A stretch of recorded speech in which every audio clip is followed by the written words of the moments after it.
జిల్లా మోర్తర్ మండలం తిమ్మాపూర్ గ్రామానికి చెందిన ప్రవీణ్ ఇద్దరు పిల్లలతో కలిసి ద్విచక్ర వాహనంపై మెట్పల్లి నుంచి తిమ్మాపూర్ వెళ్తుండగా మార్గ మధ్యలో కమ్మరపల్లి ఊరి మధ్యలో రాకనే ఆంధ్ర బ్యాంకు ముందర చైనా మాంజా కనబడటంతో గొంతుకు గాయమైంది. ఇక వెంటనే కమ్మరపల్లి ప్రభుత్వ ఆసుపత్రికి తరలించారు. మెరుగైన చికిత్స కోసం ఆర్మూరు పట్టణంలోని ప్రైవేటు ఆసుపత్రికి తరలించారు. ప్రస్తుతం బాధితుడు చికిత్స పొందుతున్నాడు.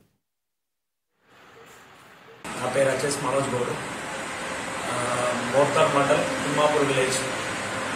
అయితే మా ఇద్దరు స్నేహితులు మెట్పల్లి వెళ్ళి మార్గ మధ్యలో కమ్మరపల్లి దగ్గరలో మన పోలీస్ స్టేషన్కు దగ్గరలో మాన్యదారం ద్వారా మెడకు చిక్కి ప్రమాదం జరిగింది. కావున ఈ గవర్నమెంట్ తగిన చర్యలు తీసుకోవాలని ఈ మాన్యదారాన్ని ఆల్రెడీ బ్యాన్ చేయడం జరిగింది. కావున ఆయన బ్యాన్ చేయడం చేస్తలేదు. కావున ఈ మాంద్యదారాన్ని బ్యాన్ చేయాలని మా కోరికతో మనవిస్తున్నాను.